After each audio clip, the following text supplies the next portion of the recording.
Hello, pessoal, sejam muito bem-vindos a mais um BrilhaCast número 3. Aqui é onde a gente fala sobre estratégias e negócios de house cleaning nos Estados Unidos. E no episódio de hoje a gente vai falar sobre como se diferenciar da concorrência e sair na frente no house cleaning. Para esse episódio a gente tem como entrevistada a Thelma Oliveira, do Brilhando no Zéu, e eu vou conduzir a entrevista por aqui. Eu queria saber de você, porque a gente recebe muitas mensagens falando que elas acham que as mexicanas estão tomando o mercado, que elas vão sair na frente, que os preços estão muito baixos. Eu queria saber sua visão sobre isso. Você acha que é verdade isso? Tem base? Ou você acha que é só especulação da maioria das house cleaners? Então, Fernando, o que acontece na maioria das vezes quando chegam até a mim, Thelma, que a concorrência está muito acirrada, né? Tem muita competição. Geralmente, quando a gente vai aprofundar nesse assunto, né, as house cleaners brasileiras, elas estão se equiparando às house cleaners hispanas, que geralmente tendem a cobrar mais barato por não saber essa parte, né? Não se profissionalizarem tanto. Então, eu vejo muitas brasileiras olhando, né, para baixo e vendo, nossa, elas estão cobrando muito baixo e eu tenho que cobrar igual delas. E elas não veem que tem uma minoria lá em cima cobrando 2 vezes mais ou 50% mais do que ela, que tá pagando tudo e tá se dando bem. Então, é muito importante você saber com quem que você está se comparando.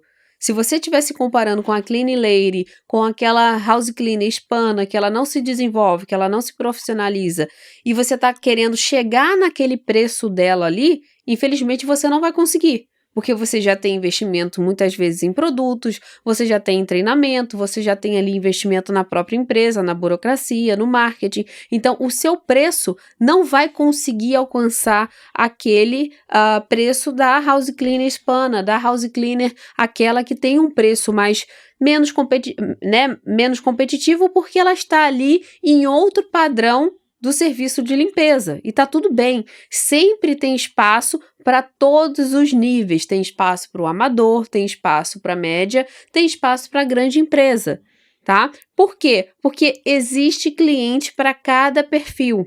Eu antigamente, Fernando, por exemplo, eu tinha mania de sempre contratar um amador, né? Eu sempre via que aquele serviço mais barato, ou aquele serviço que a pessoa vinha a hora que eu pedia, só que eu via, né, comecei a perceber que esse tipo de serviço muitas vezes não resolvia o meu problema e me dava uma dor de cabeça lá na frente. Então, existe perfil de cliente para todos os tipos, os níveis de serviço. Para o amador vai ter um, para o micro vai ter outro, para o médio vai ter outro e para grande vai ter outro tipo de consumidor. Então, tem muita gente que quer se equiparar com o que está abaixo dela, sendo que o que está abaixo dela tem outro tipo de custo, outro tipo de visão de negócio. Então, a gente tem que se equiparar sempre com quem está igual ou mais do que a gente. Ótimo. E você acha que os brasileiros que chegam nos Estados Unidos, qual é o tipo de cabeça que eles têm quando tá lá? Qual é o tipo de pensamento que eles chegam nos Estados Unidos para começar a trabalhar? Geralmente, o que eu vejo, né, depois de mais de 4 anos aí trabalhando com house cleaners, falando sobre isso o tempo inteiro, eu vejo, conversando com as próprias seguidoras, alunas, mentoradas, eu vejo que quando as pessoas chegam nos Estados Unidos, ela tem uma visão de sobrevivência, uma visão de vou trabalhar aqui para conseguir umas casinhas. É assim que começa. Vou conseguir umas casinhas que já é bom para eu aqui, conseguir ver o meu filho, conseguir trabalhar. E só que chega no momento que elas não conseguem expandir. Por quê? Porque elas têm ainda a mentalidade de realmente escassez, é aquela não posso perder esse cliente, é a mentalidade, existe uma diferença entre mentalidade fixa e mentalidade de crescimento. A mentalidade fixa, ela tende a te frear, ela tende ali a não te fazer crescer, né? Ela vai ter medo, ela vai acreditar que aquilo ali não é para ela. Ela vai acreditar que você precisa ter nascido com aquele dom para você conseguir, por exemplo, criar uma empresa, ou que você se errar, você já se retrai porque se você errou é porque você não deve tentar de novo. E, na verdade, a mentalidade de crescimento, que é o que todo empreendedor precisa ter, é a mentalidade que você vai precisar errar, aprimorar, acertar. É aquela mentalidade que não deu certo agora, mas eu vou tentar novamente até dar certo. Ou aquela mentalidade que eu não posso ter medo de arriscar, porque senão não vou conseguir alcançar lugares que os outros não alcançaram. Então, a mentalidade de crescimento precisa começar a estar na cabeça dos brasileiros para empreenderem de forma muito mais leve.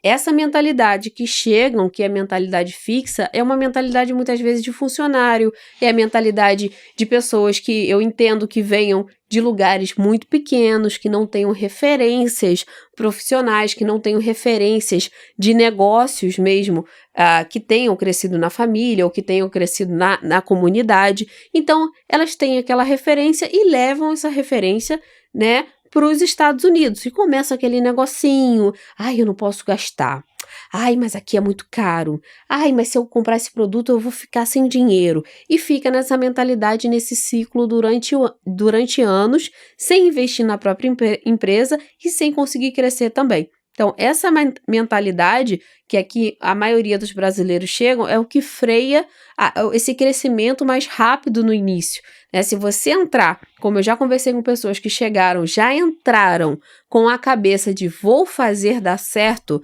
vou precisar investir para fazer dar certo, aí realmente essa pessoa alavanca no início, e aquela que está lá atrás, né, que já está há 10 anos, 15 anos protelando, com certeza se vê como uma tartaruguinha aí, porque teve outra pessoa que já chegou com a mentalidade mais desenvolvida. Exatamente. E essas pessoas que têm esse tipo de pensamento são pessoas que você sempre fala, são as clean ladies. E americano, ele sente o cheiro dessas pessoas, né? O jeito que você tá, o jeito que você fala, o medo que você transmite quando você vai precificar, quando vai falar sobre os seus serviços, o americano sente o cheiro. E quando ele sente o cheiro de uma pessoa assim, o que acontece por trás desse processo? Com precificação, com tipo de serviço, que você tem ideia? O cliente, na verdade, não é só o americano. O cliente, ele fareja amadorismo. Então, ele já consegue identificar de longe, mesmo sem te falar, mesmo sem comentar nada, ele já consegue identificar de longe um amador. Então, se você tem as características de um amador, de uma pessoa que realmente é a clean lady da limpeza, ele já vai identificar isso de longe, pela sua vestimenta, pelo seu comportamento, pelo seu atendimento, pelo seu posicionamento, né, pela forma, pelos seus equipamentos, pelos seus produtos, pelas técnicas. Ele já vai identificar isso de longe. E o que acontece com a maioria é que elas se comportam como uma clean lady, como uma amadora, mas querem cobrar como uma empresa grande. O que seria um comportamento ou a vestimenta de uma clean lady? Vou dar um exemplo, né? A vestimenta de blusas aleatórias, blusas da Adidas, blusas de marca, que, né, da Nike, que muita gente vai fazer a limpeza, havaianas, um sapato qualquer, uma calça qualquer, né, a ferramentas. O que são ferramentas no serviço de limpeza? Aí coloca aqueles produtos bem baratinhos, né, coloca o cesto todo desarrumado, ou equipamentos, tem aquele aspirador que não é profissional, tem falta ferramentas de Swiffer, falta as ferramentas, né, esponja, simples luvas, né, só em não usar luvas já está na cara ali, já mostra um amadorismo para o cliente. Então existem várias, né, e pode começar também, a gente pode começar a falar pelo carro também. Isso é amadorismo. Você chega com um carro qualquer, um carro caindo aos pedaços, um carro que não tem ali uma identificação. Você não tem uma identificação, ninguém sabe de onde o seu serviço é, com certeza também é um passo para o amadorismo, né? O cliente já vai visualizar isso de longe. O atendimento que demora, ou aquele atendimento que não é pontual, né? Você marcou às 8, chega às 8h15, chega às 8h20, ou chega muito cedo. Isso também não é pontual. Isso também não é ser pontual. Você se marcou às 8, né? Você precisa chegar às 8. Se você marcou a janela entre 8 e 8h30, você não tem que chegar às 8h32. Você tem que chegar entre 8 e 8h30. Tem muita gente que marca entre 8 e 8h30 e chega a 8h35 e acha que tá no lucro. Não, você tá atrasada, porque você passou do limite que esse cliente, que você estipulou para esse cliente. Ou se você chega na casa do cliente 15 minutos antes do que você estipulou, você também não é pontual, porque você está adiantando um compromisso sem avisar. Então, muitas vezes ele estava ali preparado para uma call, ou estava preparado para uma reunião, ou estava tomando banho e você chegou muito mais cedo. Então, isso também atrapalha no profissionalismo. Exatamente. E esse profissionalismo, quando a gente comenta sobre isso, ele impacta diretamente na concorrência, que é o tema central desse podcast.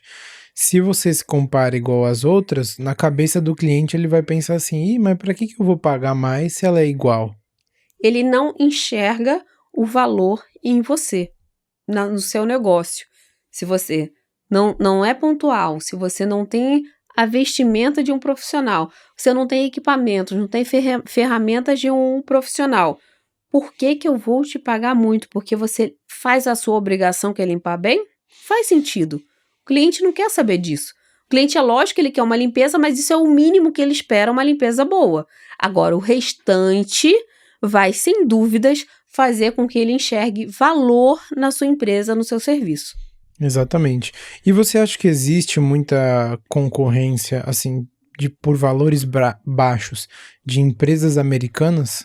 Porque elas não têm padrão de vestimento errado, não tem padrão de limpeza diferente, não tem nada que americanos não, hispanas ou brasileiras têm, que é o coitadismo, a dó, ir lá limpar para sobreviver. Com certeza, a precificação das americanas não estão no mesmo nível das brasileiras, da maioria, né, das brasileiras e das hispanas. A gente está falando de níveis diferentes de negócio, né? As brasileiras ainda, algumas, né, que estão no início principalmente, visualizam muito as hispanas, se comparam muito às hispanas. Ah, Thelma, eu não vou conseguir cliente porque tem hispana aqui fazendo a $90. Entendam que são negócios, níveis de negócios diferentes. Você não tem que se comparar. Se você está se desenvolvendo, se você está realmente investindo na sua empresa, você não tem que se comparar com a hispana que está ali feliz da vida porque ela vai limpar uma casa por $80.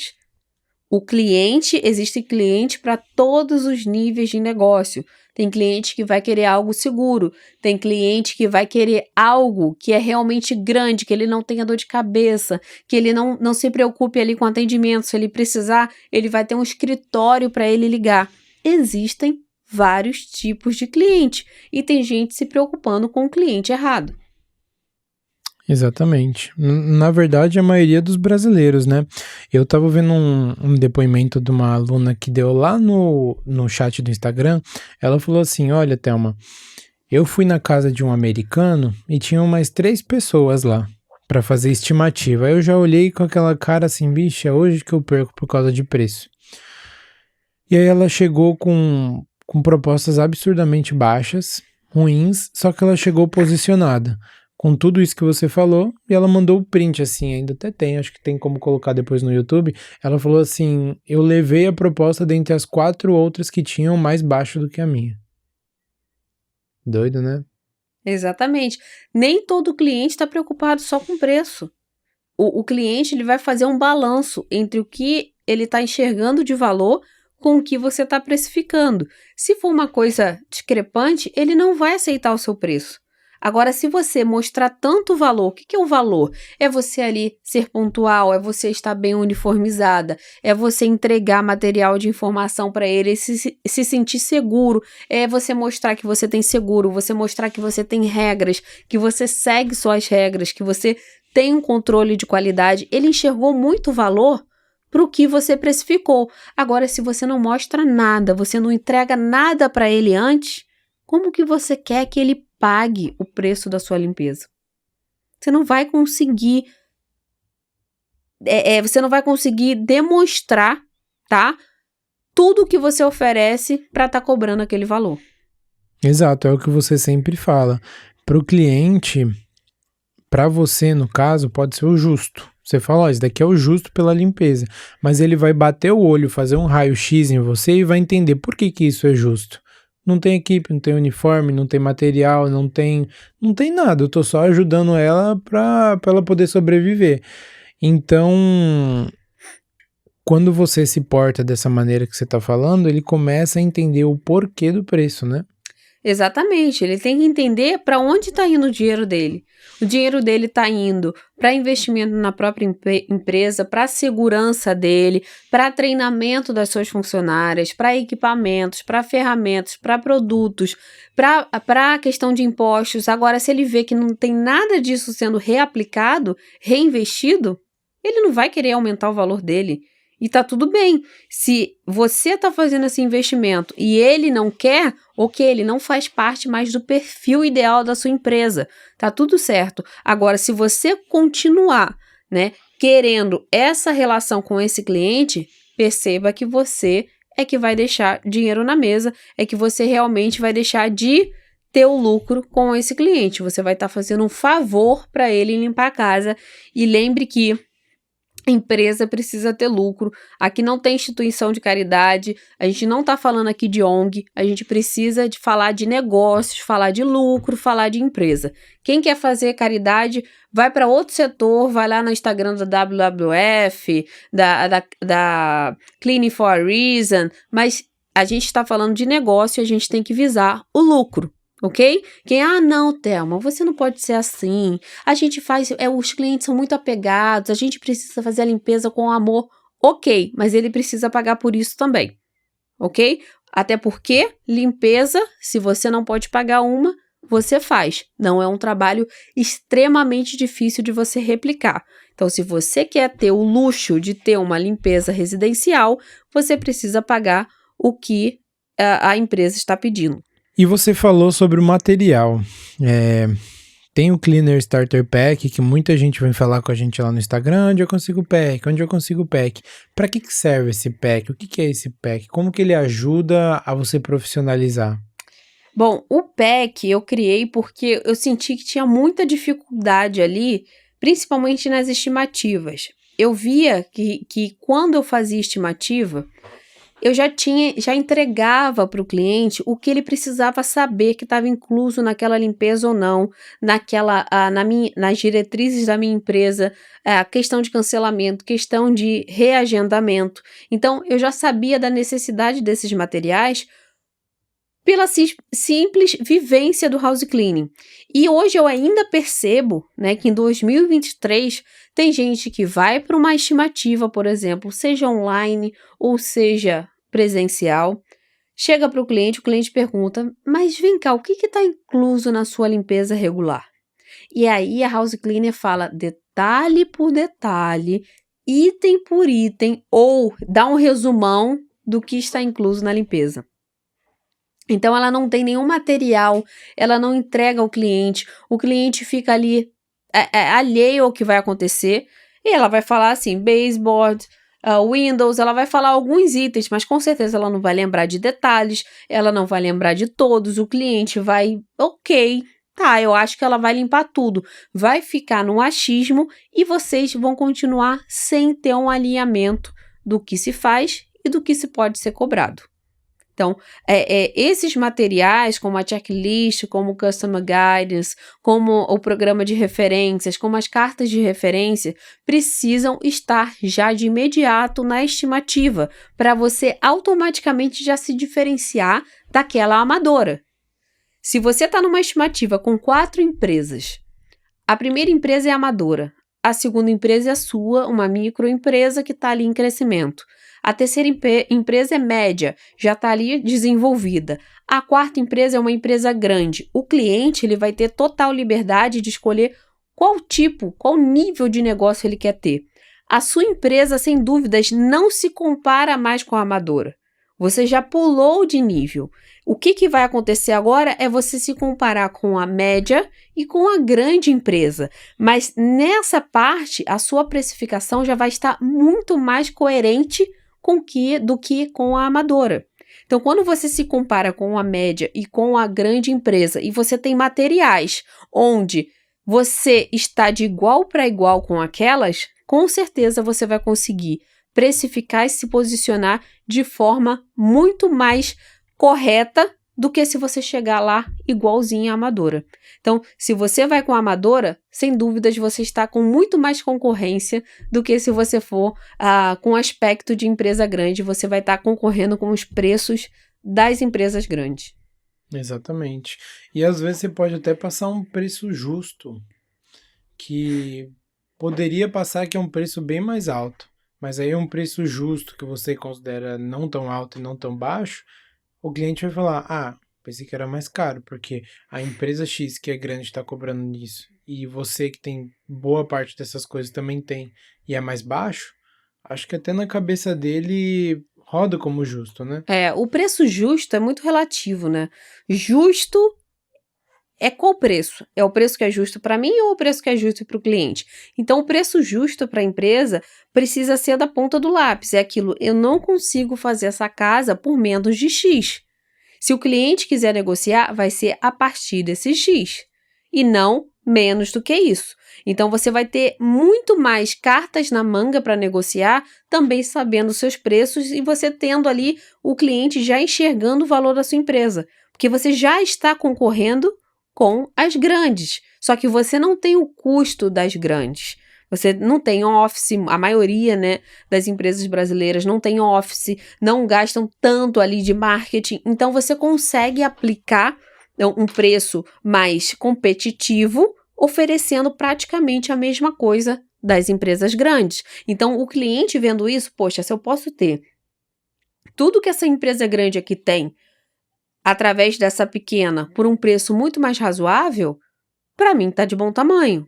Então, você atrai o cliente dessa forma, oferecendo praticamente a mesma coisa, porém com um preço muito mais razoável. Excelente. Um exemplo também legal sobre regras e colocar padrões para os clientes seguirem é o próprio cancelamento, né? Cancelamento, eu já ouvi pessoalmente pessoas falando que, assim, 3, 4 clientes cancelam na semana e eu não tenho o que fazer. Acabou, ali morreu. E muitas vezes eu pergunto, mas o que você fez depois do cancelamento do cliente? Até uma nada, eu não vou aplicar multa, não vou fazer nada porque o cliente vai cancelar o serviço de limpeza. Realmente, se você não informar antecipadamente das suas regras, não é simplesmente falar, a partir de hoje vou cobrar o cancelamento. Não, o que você vai fazer? Você vai começar a implementar suas regras. E eu sempre gosto da técnica avisa e penaliza. Então, cliente, você informou ali das suas orientações sobre cancelamento. Cliente cancelou uma vez. Olha, tal pessoa, quero relembrar da regra de cancelamento para evitar transtornos, para evitar problemas no time, problemas no pagamento. Eu peço que lembre da política de cancelamento para avisar com tantos dias de antecedência para que nosso time não seja prejudicado, a nossa agenda não seja prejudicada. Ok, avisou? Pronto, você já relembrou, já deu uma chance para aquele cliente.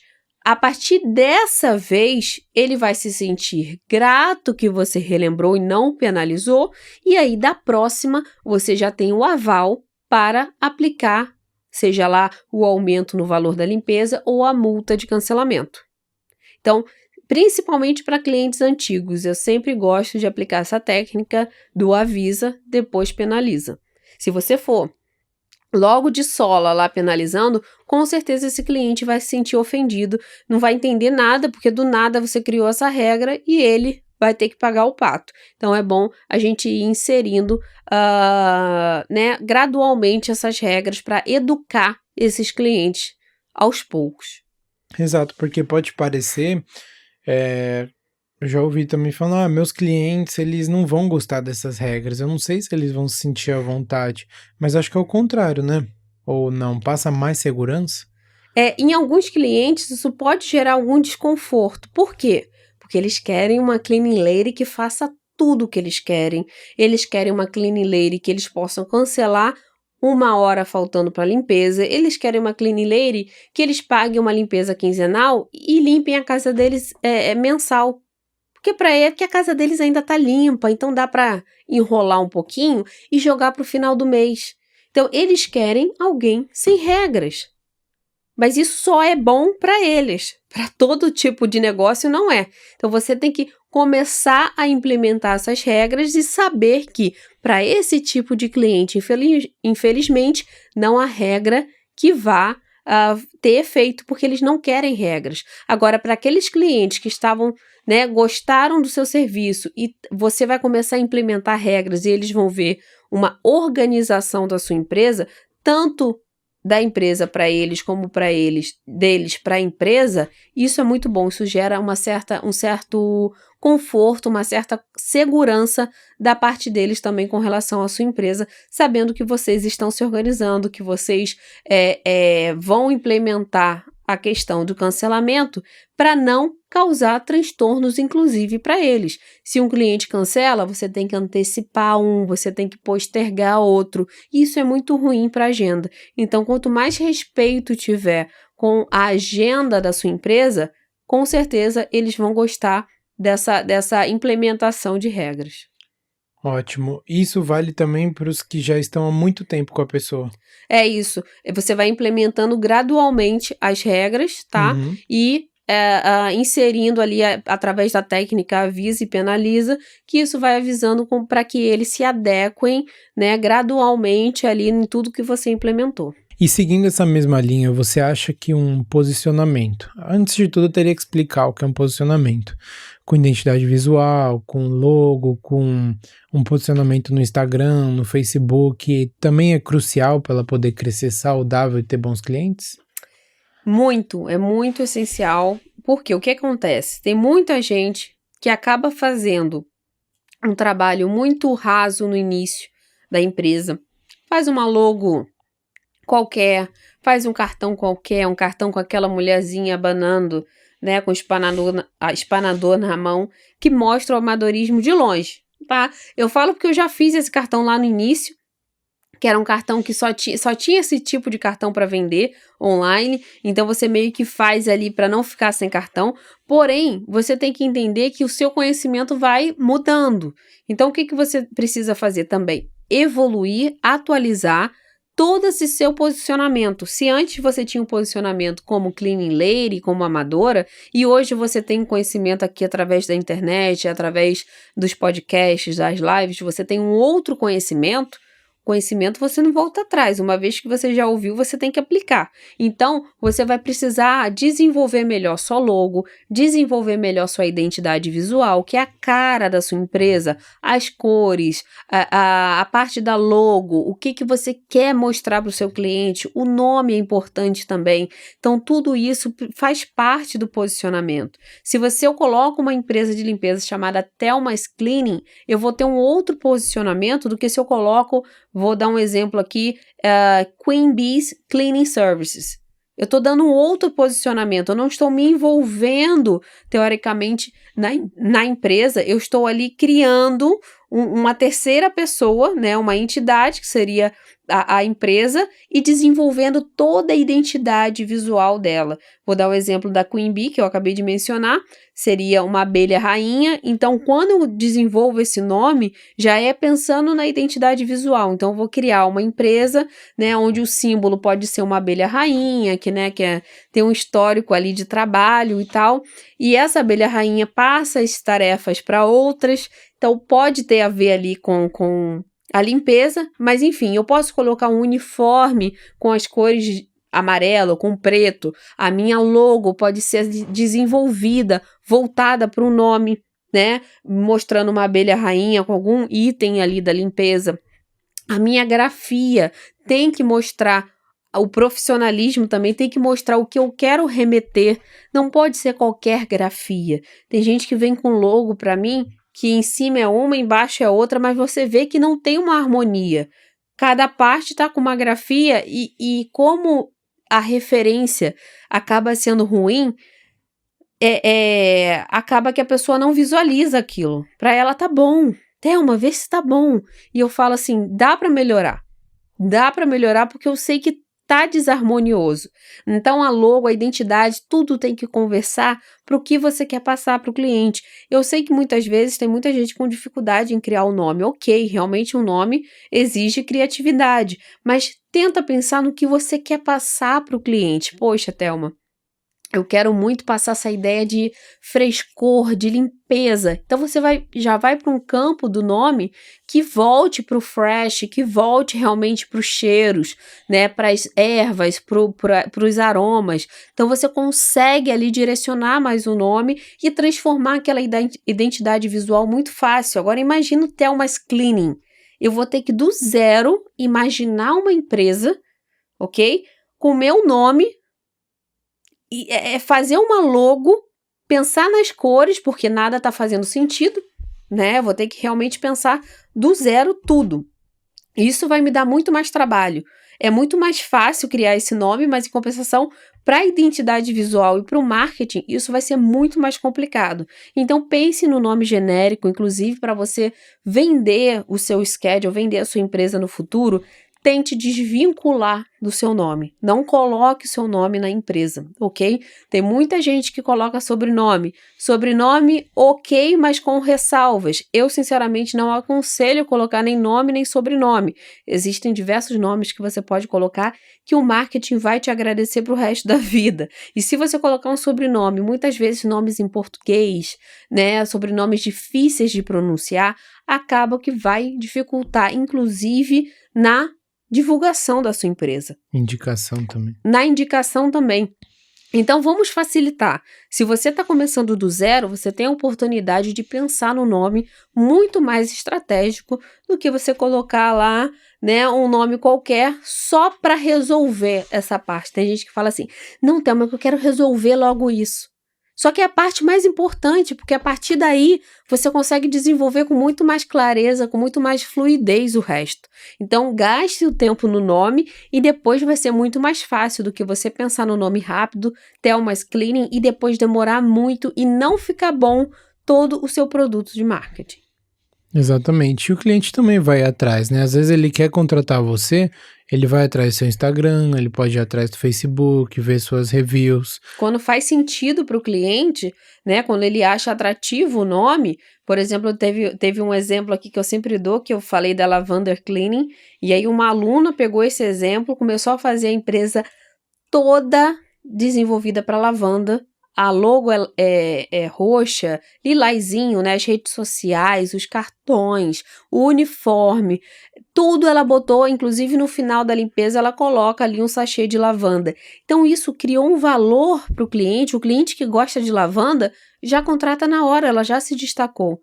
Então é importantíssimo essa parte do nome, refletir o que você quer passar para o cliente. E aí sim você desenvolve todo o resto de produtos, de divulgação, de marketing, de identidade visual, porque aí você já está com meio caminho andado. Olha que diferença para quem estava comprando furado, hein?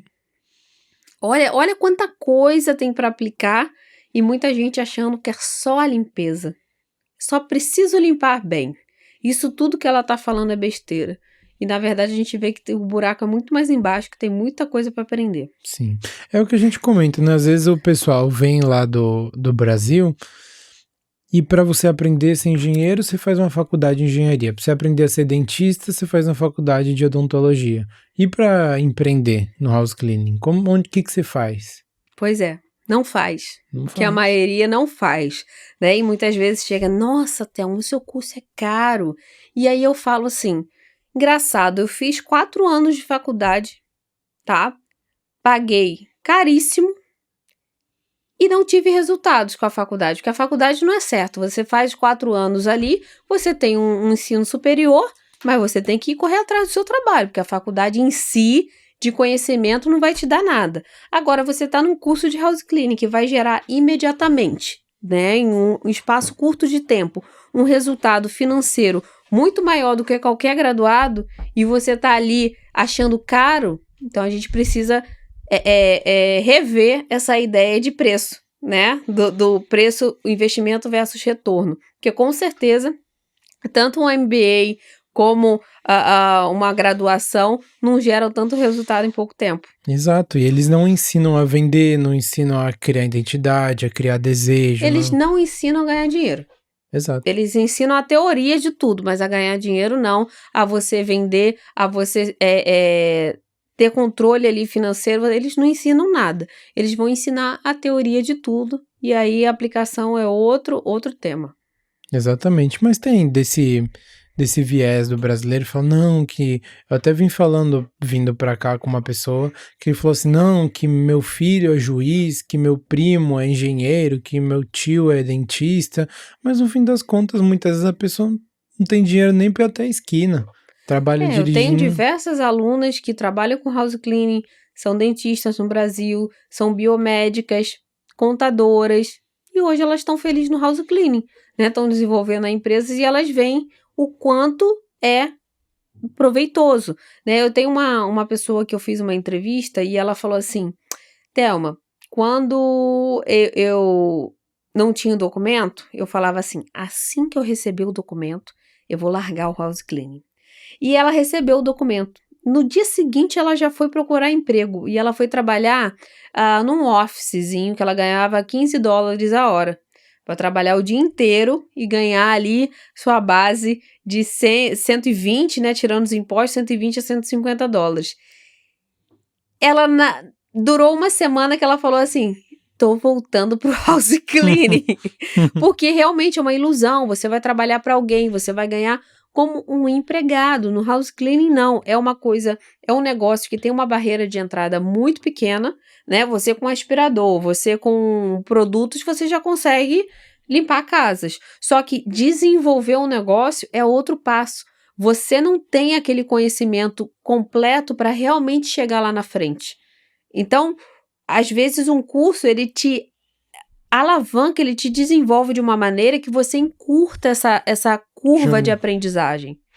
Coisa que uma faculdade não vai fazer. Uma faculdade vai, sem dúvidas, expandir a sua mentalidade, melhorar ali sua visão de mundo. Agora, na prática, na aplicação, sem dúvidas, o curso, né, um curso específico, técnico, vai desenvolver muito melhor do que um curso mais teórico. A faculdade ela ensina a ser médico, não ser dono do hospital. Exatamente. Aí você ser engenheiro, não dono da construtora. A ser padeiro, não dono da padaria. Então, quando a gente fala de diferenciar, se destacar da concorrência, é uma coisa que não existe em nenhum outro lugar. Você precisa aprender, precisa estudar, precisa fazer os cursos que você fez lá em Portland, precisa fazer um monte de curso que eu vejo que você paga e paga caro para entender como é que funciona esse sistema de diferenciação. Também, mentorias caríssimas, que as pessoas às vezes falam, né? Nossa, Thelma, que mentoria cara. Eu falo, olha, isso não é nem um terço daqui a que eu pago. Então, assim, é realmente uma mentalidade que precisa ser, né, trabalhada para entender o valor daquilo dali no médio a longo prazo. Certo? Então, se você comparar com resultados de uma faculdade ou de um MBA, sem dúvidas você vai ter muito mais resultados práticos, né? E principalmente financeiros do que se você investir em uma modalidade dessas. Exatamente. E às vezes, se você tem problema de enxergar isso, você vai ter também problema de conseguir precificar bem. Porque se você acha que você não merece gastar esse valor, você também acha que você não merece receber ele. Tem gente que fala, né? Tem gente que fala, ai, Thelma, não vou botar esse preço não, tá muito caro. Ué, mas esse não é o seu preço? Esse daqui não é o que você chegou no preço que você... Viu que fazia sentido? Fazia sentido para sua empresa, de acordo com seus custos, com as suas despesas? Por que você vai cobrar menos? Você está tirando do seu bolso. Ah, não, Thelma, mas o cliente não vai pagar. Quem disse que o cliente não vai pagar? Quem disse que o cliente não vai pagar? Isso está na sua mente. Esse bloqueio está na sua mente. O cliente que enxerga o valor, ele vai pagar sim, mas quem tem que transparecer isso é você. É você acreditar que você realmente merece e precisa receber aquele valor. Enquanto você não acreditar, o cliente realmente não vai pagar. Exatamente. Falar com medo, transmitir insegurança. Falar baixinho, tem gente que fala o preço baixinho. Quanto é? 220, né? Eu falo bem baixinho, eu falo, não, vou mandar escrito. Sim, né? Muitas vezes é preciso mandar o escrito, mas você não tem que ter vergonha de mandar aquele preço. Ou apaga o preço 3 vezes, né? Tem muito isso. Como eu falo para mandar a proposta sempre por escrito, aí ela vai e apaga o preço 3 vezes. Não, tá muito alto. Vou botar menos 20. Aí depois, ai meu Deus, vou perder essa lembrança. Vou botar menos 30. E fica mudando o preço ali com medo do cliente não aceitar. Na verdade, você tem que ter um posicionamento bem firme, inclusive, no preço, porque se aquele é o valor que você precisa para rodar o negócio, não pode ser menos que aquilo. Exato. E quando todos os pontos que você falou estão alinhados, identidade, regras, tudo certinho, aí não tem como, né? Exatamente. É questão de tempo, todo esse processo ganhar corpo e ganhar resultados. Se você faz todo esse processo, alimenta toda a parte de posicionamento da sua empresa, é questão de tempo, né, no investimento ali na captação, a começar a chegar os clientes e você começar a desenvolver e crescer a sua empresa. Teve até, acho que uma aluna que falou que ela começou a crescer, crescer, crescer, e começaram a olhar torto pra ela. Tipo, as outras house cleaners olharam e falaram, pô, como que você tá crescendo tanto? É golpe. É golpe, o que você tá fazendo? Tá precificando lá embaixo? Não, é geração de valor e conseguir entender o que o cliente quer. Uhum, Tem cliente que só quer segurança, não tá nem aí pra preço. uhum. Ele só quer saber se você não vai fazer besteira na casa dele e quebrar. Ele quer saber se você realmente vai prestar um serviço técnico, né? Se você realmente treina suas funcionárias, ele quer saber se você tem seguro, ele quer saber se você é pontual, se você tem compromisso com a sua palavra, se você possui pessoas honestas na sua empresa. É basicamente isso que um cliente de house cleaning precisa. Exato. Até dá pra se colocar no lugar dele, né? Imagina chegando na sua casa uma pessoa que é de outro país, que você não sabe se ela é legal ou não. Você precisa entender quem ela é, quem tá por trás, o que é a empresa dela. Aí você vai vasculhar na internet, vai tentar entender quem que é. No E mínimo, a aí, empresa que está prestando aquele serviço precisa assegurar quem está colocando lá dentro.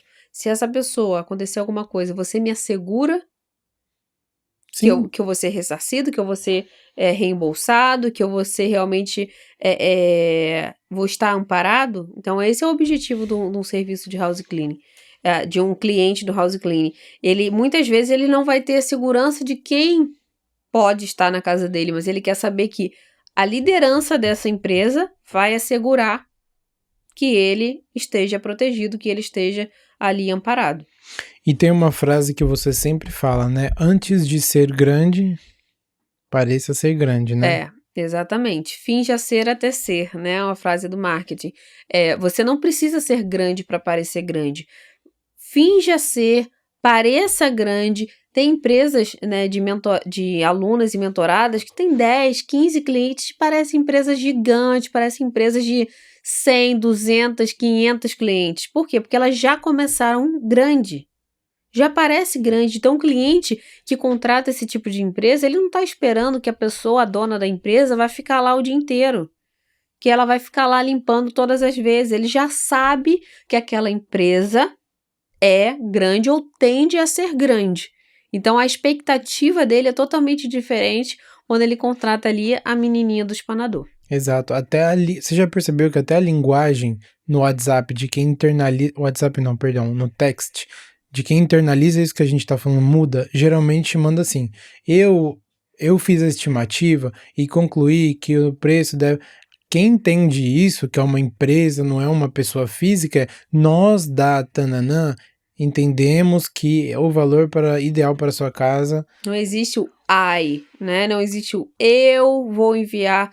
Não, we, sempre nós. Quando a gente está falando de empresa, nunca se deve colocar a palavra, né, o pronome pessoal ali na primeira pessoa. Você precisa sempre entender, explicar como nós, que é a empresa, a equipe, a gente que vai resolver esse problema. Mesmo que seja um só. Mesmo que seja só você.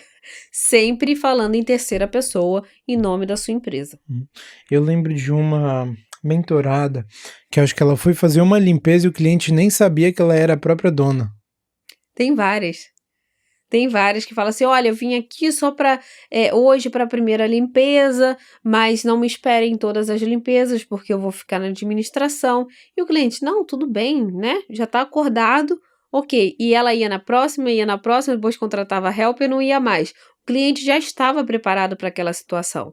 Você pode sim fazer as primeiras limpezas sem problema nenhum, sempre deixando claro para o cliente que aquilo é uma situação, né? Mas que você vai começar, está crescendo e vai provavelmente estar treinando pessoas para limparem as casas, né? Sempre deixando claro para o cliente que você não é a house cleaner. E a maioria das pessoas que estão na mentoria, elas enxergam ter uma empresa como uma forma de poder sair do operacional e só administrar. É possível a pessoa, ela sendo cleaning lady, ela sair do operacional da limpeza e só administrar? É uma ótima pergunta. O que acontece quando a pessoa é cleaning lady e ela passa o schedule dela para uma comissão ou ela passa o schedule dela para alguém, né? Coloca funcionárias para trabalharem para ela. Primeiro que a precificação dela já é complicada para manter tudo isso rodando e ela ter o lucro. Segundo que o cliente dela tem tantos mimos, tem tantos vícios que as próprias helpers não conseguem se adaptar. E falam para essa pessoa, olha, não tem condições de limpar essa casa por $30, $40. A gente está fazendo uma deep cleaning. E ela não tem nem como lidar com a help e nem como lidar com o cliente.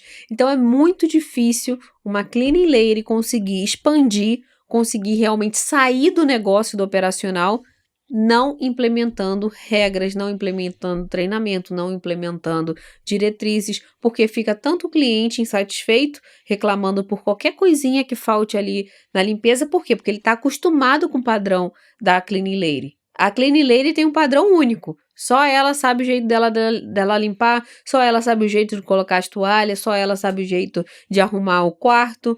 Então, quando o cliente tem essa mudança, lógico que ele vai sentir.